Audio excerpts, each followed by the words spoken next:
On this week's NESN Patriots podcast, we will talk about some new additions to the roster who could be coming back to the team soon. Patriots' big win over the Green Bay Packers and their upcoming game against Malcolm Butler, Mike Vrabel, and the Tennessee Titans.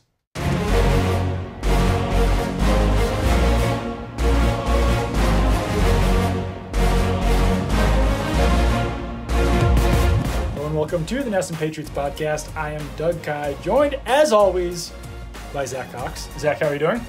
Doing well, Doug. Happy to head down to Nashville this week. Nashville is one of my I haven't been there on a Patriots road trip yet, but I've been there a couple times, and it's a hell of a city. I wish we got to spend more time down there. I was very angry when the schedule came out that this wasn't a Monday night game or a Sunday night game or anything like that, but still be fun to be down there. It's a cool city. Yeah, and flights, not to get too, inside baseball about this, but flights were expensive and weird, and there's layovers, and I guess there's a lot going on in Nashville this week, so kind of difficult to get to fly in early enough to really hang out, but it will definitely be fun to go around there. I was there a few years ago. Good food, good nightlife scene and everything, so certainly should be a fun trip. We will get into that matchup against the Titans shortly, but let's get into some of the Patriots' recent roster moves.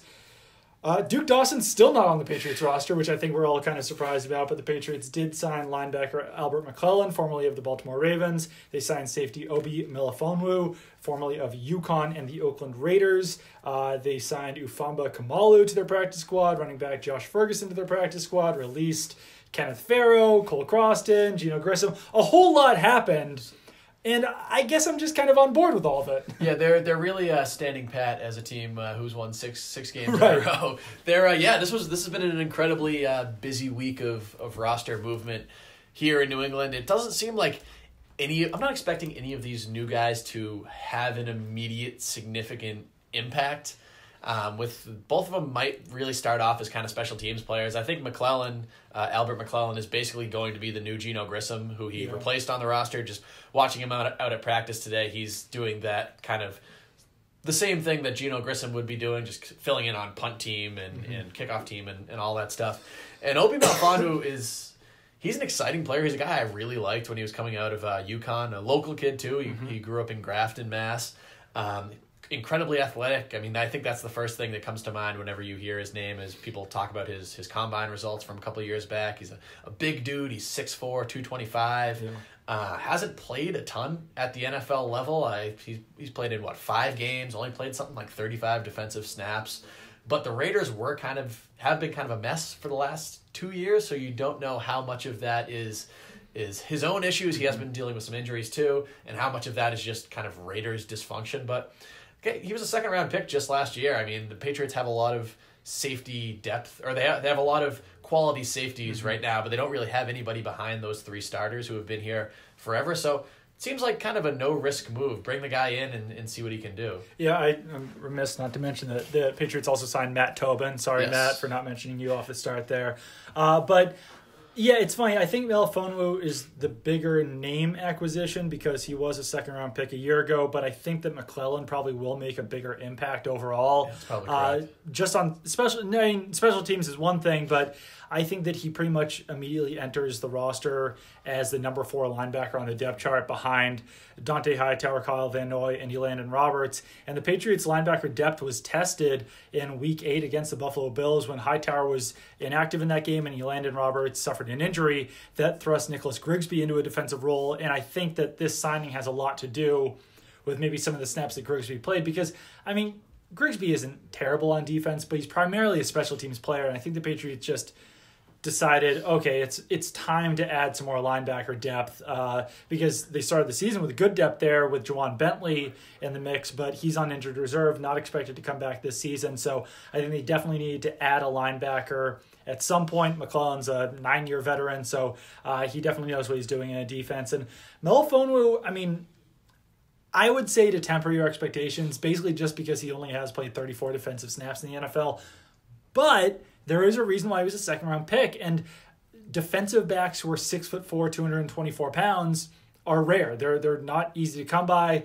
Basically, that's the size that like Brandon Browner was. That's the size that Cam Chancellor was, and beyond that, there's not a lot of those players in the NFL, and he is premier athlete at the position, great explosion, great speed. So in an ideal world, maybe he could play some cornerback, maybe he could play some safety, maybe he could cover some tight ends, but that's really kind of getting too far out ahead of ourselves on this.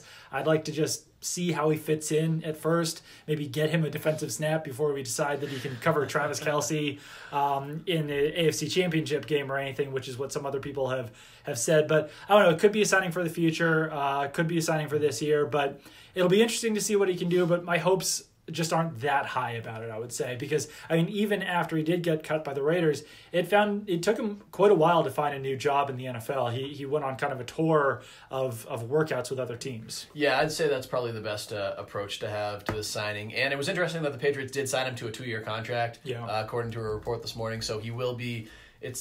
They are sort of taking a long view with him. He's not a guy that has to come in and contribute right away. This could be sort of a signing for the future and kind of hope that you maybe get a little bit from him this year and then give him a whole kind of off season and summer in the system and see what he can be like in 2019. Definitely. And at practice today, Rex Burkhead returned to the field. He did. He cannot return to a game until week 13, but he can return to practice today, obviously. So I think that's, pretty good sign on his end that starts the clock for him. That I guess, he has to return in 21 days now, which basically that says that they're going to activate him basically as soon as he can return. Basically, he has to. If I have the NFL rules correctly, and they have changed a little bit in the last couple of years, and they're a little confusing. So it's a player he has to miss 6 weeks before he can return to practice, but he has to miss 8 games before he can return to a game. And since the Patriots have a bye next week, if they didn't have a bye next week, he would be able to return next week after the Titans game. Right. But because they do not have a game that week, a bye that week, so I'm running myself into circles right now. Yes, he can return. He has to return in that week 13 game, or he has to be activated before that week 13 game, or he reverts back to IR and he can't play this season, which is the same thing that we saw happen with Malcolm Mitchell and Shea McClellan last year. But even since now the fact that he has returned to practice, and since Duke Dawson did return to practice a couple weeks ago, the Patriots are now They're out, used up their 2 allotted IR to return slots. So anybody else who's on that IR, be it Juwan Bentley or Eric Rowe or Jeremy Hill, guys that we weren't expecting to return this year anyway, they are now officially out until 2019. And that the same thing goes for anybody who might be placed on IR within the next week or so. Right, yeah. Eric Rowe, Juwan Bentley, those are the guys who have been placed on IR who, technically could have returned, but now will not be returning. Beyond that, Trent Brown out of practice. We'll kind of have to monitor that to see what's going to happen in the illness situation. I think is a little bit. Trent Brown has missed practice with an illness the last 2 days. I think it's a little bit different than an injury situation. I think you can miss practice with an illness and then have a better chance of playing this weekend. But yeah, we'll monitor that over the course of the week. As you might be able to hear from my voice and my talking, that illness has kicked into the media workroom. Everybody here is dealing with an illness right now as well. So I have not missed any practices though. Well, I guess I've missed practices, but I haven't missed days of work or media availability. But I think that pretty much does it for the news of the day. Sony Michel's been practicing. Rob Gronkowski's been practicing. James White has been practicing. Shaq Mason has been practicing. So all those guys probably will be listed as questionable tomorrow when that final injury report comes out. But we'll basically have to see if they travel to Nashville and to see if they will play against the Titans. But before we get into that Titans matchup, let's talk about the Patriots' win over the Packers. I would say there was plenty of big storylines from this game. Patriots' defense only allowed 17 points to the Packers. Patriots' offense put up 31 points despite the fact that they were without Sony Michel, Rob Gronkowski, and Shaq Mason. Josh Gordon had another big game where he had over 100 yards receiving. Cordell Patterson looked good at running back, filling in for Sony Michel, and when James White got knocked out of the game with a knee injury briefly. And the Patriots' pass rush was kind of on fire in this game. So pretty much positives all around for the Patriots in their win over the Packers. Yeah, it was probably one of their best all-around victories of the season, I'd say. Maybe you can go back to like that Miami game where they just completely destroyed the Dolphins as one that might be better. But just given the quality of competition, having this game be against Aaron Rodgers and the fact that they were able to not play that well for periods of time, especially on offense. Their defense was pretty solid throughout, except for for one or two big plays. But the fact that they could be missing those offensive pieces, like you said, really kind of get stagnant on offense in the middle of the game, and then still be able to pull away for a relatively comfortable victory. And I think the biggest takeaway has to be the defense from this. And I know this seems to be Bill Belichick's biggest takeaway is the defense, and especially the pass rush. I mean, the Patriots only sacked Aaron Rodgers once, but they pressured him. I don't have the exact stats in front of me. They seemed to be. It was like 38% of 38 or 40% of dropbacks. I think they pressured Rodgers. Yeah, they seem to be pressuring him pretty much the entire game. Trey Flowers was fantastic. He had 9 total pressures according to Pro Football Focus. Adrian Claiborne didn't even play that much in this game, but he was in on some of the biggest kind of third and fourth down stops, some of the biggest plays of the game. And just going back and watching the mic'd up segment of Bill Belichick that NFL Films put out the other day, a lot of those times those are kind of pointless. They're just kind of comical, and it's funny to see Bill Belichick have no reaction to touchdowns and interceptions and crazy plays. But the fact that he really spent the first half of this video really, really praising the defensive line, and he's done that to us too in our kind of conversations with him after this game. He was speaking with him in his post-game news conference. He was just effusive in his praise of Aaron Rodgers in this game. He was saying, "Oh, Aaron Rodgers is such a good quarterback. Yeah. He's such a great guy. He's so hard to kind of bring down, so hard to keep in the pocket." And the fact that the Patriots were able to do that for the entire game, you could tell that Bill Belichick was really, really pleased with that unit. And the pass rush has been a bit of an issue this season. It's been a lot better of late. I mean, the fact that they only sacked him once, but the pass rush could still be such a kind of impactful part of their defense in this game. Because what was the stat this morning that ESPN put out there? They're third to last in the league in actual sacks, but they're third highest. They're third place in the league in pressure percentage. Yeah. So it shows that's kind of an area that's been an issue for them for a while, but they're really kind of coming around there. Yeah, and they forced 7 throwaways from Aaron Rodgers in that game, which is, I mean, that's really impressive. So, I mean, maybe they weren't finishing with sacks, which is still kind of an issue for them, but they're working through it and they're winning through it. So, I think to some degree sacks are a little bit overrated. To some degree, I think they're properly rated, I guess. But the Patriots' defense is a little bit different, I would say, than it has been in years past, where they don't rank quite as well in like points allowed, but they are passing the eye test more, I guess, and they are ranking higher in DVOA. They are bringing more pressures.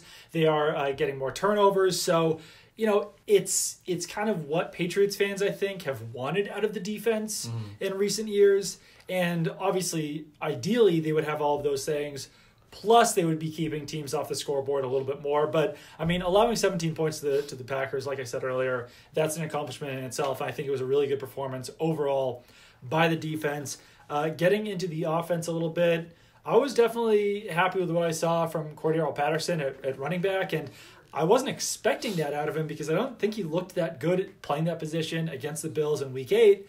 But now I think that, you know, even when Sony Michel comes back, even when Rex Burkhead comes back in Week 13, I wouldn't mind seeing Cordero Patterson get some more carries out of the backfield because he's an explosive piece in there.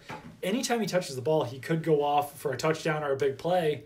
And he's obviously a receiving threat out of the backfield as well because his primary position is wide receiver. So while the Patriots haven't used him much in the passing game, playing that running back position, it's a wrinkle that they could still throw in at any moment that could add some unpredictability to their offense. And I don't know, I just really liked what I saw from him. I thought that he was running a little bit harder. He was running a little bit, with his pad level a little bit more down. He's definitely a decisive runner, which I think I saw Boston Sports Journal say that James Devlin was praising him for that. So that's definitely something I liked from him in that game, is that when he takes the ball, he knows exactly where he's going, and he's not going to hesitate when he gets the ball in his hand. Yeah, he's really a downhill runner from what I've seen.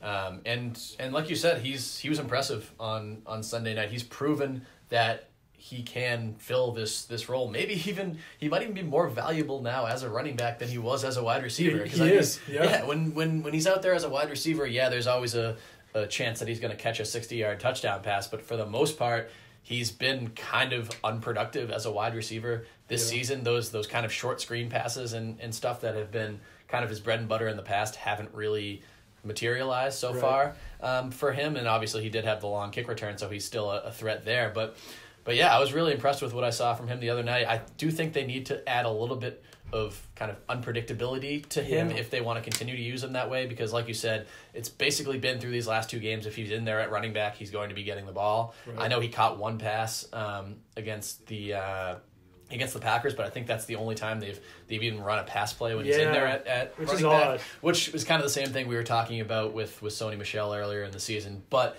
when Sony Michel does come back, and there was a report earlier this week from Adam Schefter that he's expected to play this week against the Titans. When he does come back, and if Rex Burkhead comes back and is healthy, that's just another wrinkle that you can add into this offense, which already has a ton of weapons and a ton of different ways to hurt the defense. So I'm excited to see how they kind of use Cordell Patterson moving forward, because I think he could be a guy that you could go into one game and he might get one touch and hardly play at all, and then you can come in the next game and he's kind of your offensive superstar. So it'll be interesting. Yeah, and I'm similar to Obi Melifonwu. I don't want hopes to get too high about Patterson. He's not going to be Todd Gurley. He's not going to be like an elite running back in the NFL, or at least I wouldn't expect him to be. He's 27, 28 years old. If he was going to become that player, he probably would have earlier in his career, but it is a nice wrinkle to throw in there, and he will be a nice complementary piece to the other running backs on this roster, and Sony Michel, Rex Burkhead, and James White. So it definitely adds a little bit of depth there, and it was a smart move by the Patriots to move him there to running back when they really needed to do that. So I think that kind of wraps up Week 8, since we are recording this a day later than we usually do, or Week 9, I should say. Moving on to Week 10, Patriots are playing the Titans. Lots of familiar faces on this team, two of their 3 starting cornerbacks, Malcolm Butler and Logan Ryan, former Patriots. Running back Deion Lewis is a former Patriot. Josh Klein, one of their offensive linemen, former Patriot. Mike Vrabel, their head coach, former Patriots linebacker. So a lot of connections there. Their GM, John Robinson, was a director of, I think, college scouting with the Patriots.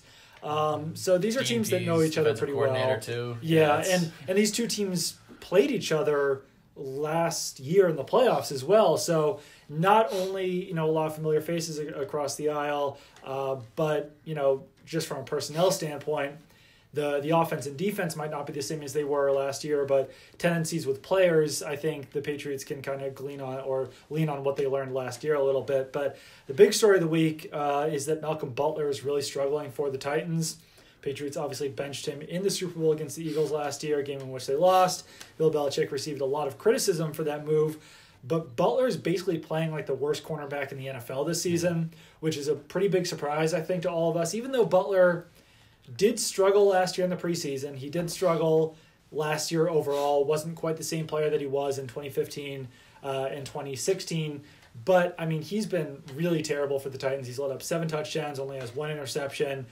He's allowed the most yards, the most catches, the most touchdowns of any cornerback in the NFL. Logan Ryan is playing much better than him. The Titans' number 2 cornerback, I guess, Adoree Jackson's playing much better than him.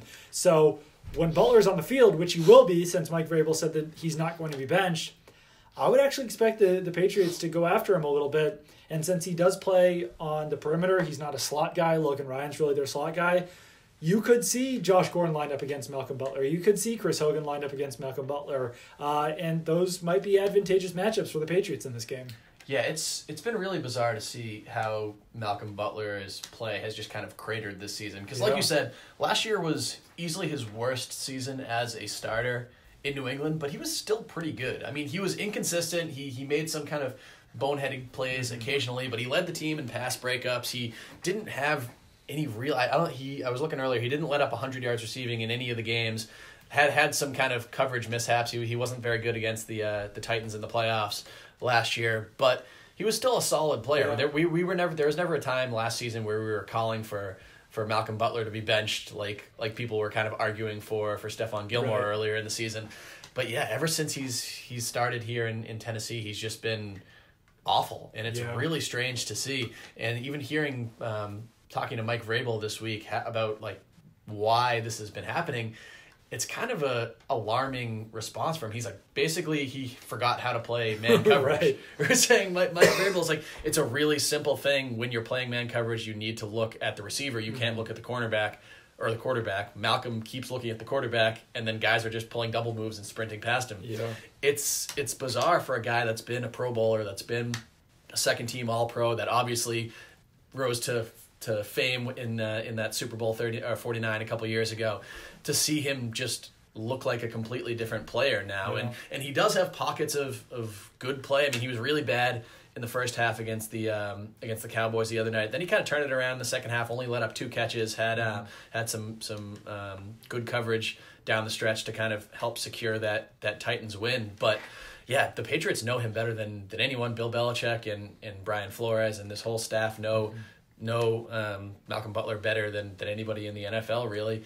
And just imagining him having to go up against a guy like Josh Gordon, or even if the Patriots are able to kind of set up some looks where Julian Edelman is out on him, I can't see Malcolm Butler possibly covering those guys the way that he's been playing so far this season. So this is really the matchup to watch. I saw somebody say the other day this has moved on from Patriots-Titans connection week to just Malcolm Butler week. Pretty much, and it's really true, because he's been the primary storyline of this entire week, and I'm really interested to see how the Patriots attack him and whether he can kind of right the ship at all, because he really hasn't been able to this season. No, and I think one of the most intriguing matchups that I'm going to be watching this week is actually when Logan Ryan and Julian Edelman are lined up across from each other, because I was always kind of a Logan Ryan stan, for lack of a better word. Wait, really? During his Patriots career. He was kind of the punching bag that took over for Kyle Harrington after he left, and I think Patriots fans just didn't really appreciate what they had in Logan Ryan when he was here, because he was a very solid cornerback. He was a guy who could get his hand on the ball.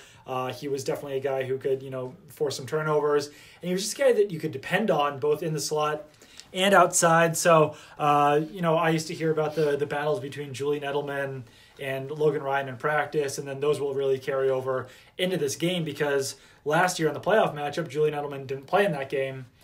So it definitely will be interesting to see how the Patriots handle Logan Ryan, how he does against his former team, because he's also a very cerebral player. So if anyone can get that advantage of having practiced against the Patriots, having played for the Patriots, it would be him, I think, just with his base knowledge of the offense and everything. So definitely will be interesting there. On the other side of the ball, Stephon Gilmore against Corey Davis will be a fun matchup to watch, just because Stephon Gilmore has been so good. Corey Davis is the Titans' best wide receiver. Not quite as good as the Patriots matchup, or Gilmore's matchup was last week against Devontae Adams, or in the past against Allen Robinson. And I was looking at the Titans' stats, and it's amazing to me that no one on the team has more than one receiving touchdown this season. It's like, and Marcus Mariota only has 7 passing touchdowns all season. It's just bizarre that they are where they are with a 4-4 record with 7, or I guess it's 9 passing touchdowns, including the other quarterbacks, but just with so few passing touchdowns halfway through the season. Yeah, it's a little crazy. And even looking at Davis's stats, he had one monster game, 9 catches, 161 yards and a touchdown in that overtime win against the Eagles. Other than that, he's been fine. He's been pretty good. I mean, he had 6 catches for 56 yards against the Cowboys the other day. I think he's been improving from last season. Now he's in his second year now, but he's not a Devontae Adams threat by any means. He's probably not even an Allen Robinson level threat. And beyond him, they don't really have a ton of weapons in this offense. Right. Ever since Delaney Walker went out, their tight ends are guys that people probably haven't even heard. Jonnu Smith and Luke Stalker. It's guys that you probably haven't heard of unless you get really desperate in fantasy, like myself, and have had to pick up a bunch of random tight ends. But I think Dion Lewis is probably the biggest weapon in this offense right now, especially over the last 2 weeks. He's really the carries have been split pretty equally between him and Derrick Henry, but he's really kind of taken the reins as sort of the offensive powerhouse over the last 2 weeks. He's second on the team in receptions and receiving yards behind Corey Davis, and he's leading the team in rushing. So I think he's going to be the number one threat for the Patriots to stop this weekend, in addition to Mariota, who obviously is one of the better scrambling quarterbacks in the league. I lost my train of thought. I was correcting myself. Marcus Mariota only has 5 passing touchdowns. The Titans as a whole have 7 passing touchdowns and 6 interceptions. Mariota 5-5 touchdown to interception ratio. Titans are 2-4 with Mariota as their starting quarterback, and they're 2-0 with Blaine Gabbert as their starting quarterback. Legend. Do you know why Dane Cruikshank has a 66-yard? Oh, that must have been on a fake punt. Yeah, that was the fake punt or a fake field goal or something like that. Yeah, I would say it was a fake punt if it was a 66-yard touchdown. Most likely. Hey, you never know. Maybe they're going for like an 80-yard field goal.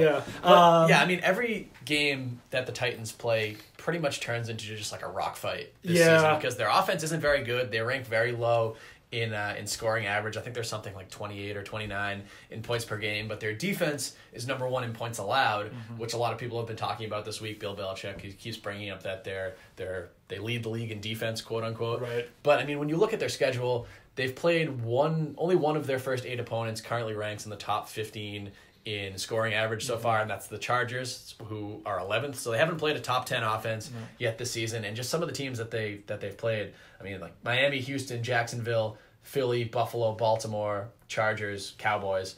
Most of those teams have struggled significantly on offense this season. Even the Eagles, who were in the Super Bowl last season, haven't been putting together the most impressive offensive campaign this year. So, I mean, yeah, the stats are good, but how are they going to look when they see an offense like the Patriots that's been pretty much averaging 30-plus points a game for the last 5 or 6 weeks? Yeah, it's definitely interesting. I mean, the Titans, as you said, 29th in points, first in points allowed, 30th in yards, 8th in yards allowed. And it's actually incredible to me that there are teams who are worse at passing than the Titans. The Titans rank 30th in passing yards and 30th in passing touchdowns. I can't even imagine who has Buffalo fewer than 7 touchdown passes. I guess Buffalo would be the answer. Let's see. I'm looking it up right now. It is Buffalo has 3, and Arizona is tied with Tennessee with 7. So wow. Yeah. That's the what that's the happened Nathan to Peterman Marcus effect. Mariota? Like, is that a fair question to ask? I mean, I feel like he began his career, looking like he was going to be kind of a future star at quarterback, and then he had a 13 to 15 touchdown to interception ratio last season, 5 to 5 this season, and I mean in 2016 he had 26 touchdowns and 9 interceptions. He had a really good season that year. He went 8-7 as a starter, and the Titans have still been winning with him as a quarterback, but it's just odd, right? That he basically just completely lost it after that 2016 season. I remember talking about this a lot before that playoff game last year because he really took a nosedive going into last year for whatever reason. And I think a lot of people chalked that up to the fact that Tennessee's offense as a whole was just kind of a mess last year with the whole exotic smash mouth thing and everything. Right. But this year it hasn't really been significantly better. Like you said, they're still winning with him in there, and he makes plays. He's kind of I like Marcus Mariota as a quarterback, just kind of his makeup and everything, but as an actual kind of passer, he hasn't really done a whole lot this season. And I think that the Titans have been able to kind of skate by playing a pretty favorable schedule so far. But who knows? I mean, they do play in the AFC South, so there's a very good chance that they could wind up in the playoffs again this season. I think they're only a game and a half behind the Texans in first place. But he definitely hasn't elevated to that level that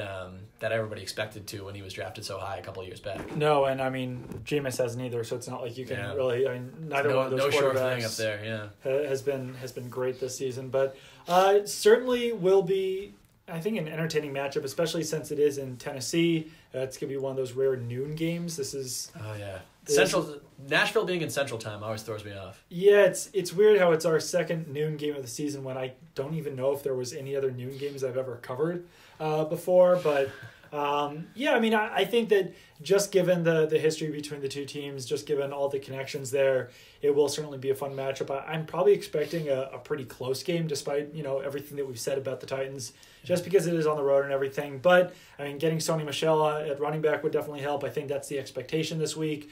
We'll see about Rob Gronkowski. It sounds like they might hold him out through the bye week, but we'll have to kind of see on that one as well. But I mean, the Patriots offense was so good without those guys last week that really might not matter if they're out there or not when you've still got Josh Gordon and Julian Edelman and James White and Cordell Patterson and all these other weapons at your disposal there.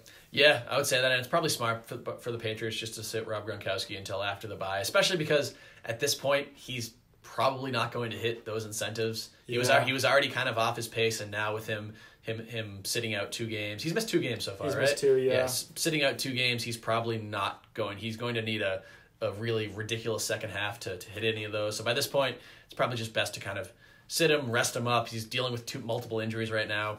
get healthy, wait till after the bye, come back in whatever it is, week 12. Absolutely. Well, sorry about all of the coughing that you heard in the background. It's not as bad today as it was yesterday. We're just getting better every day in here, as they like to say in this building. But that will do it for this week's NESN Patriots podcast. Keep it on NESN.com for all of your Patriots coverage. Follow me on Twitter at Doug Kide. Follow Zach on Twitter at Zach Cox NESN. And we will be back next week. And keep it on NESN.com for all of your Patriots coverage until then.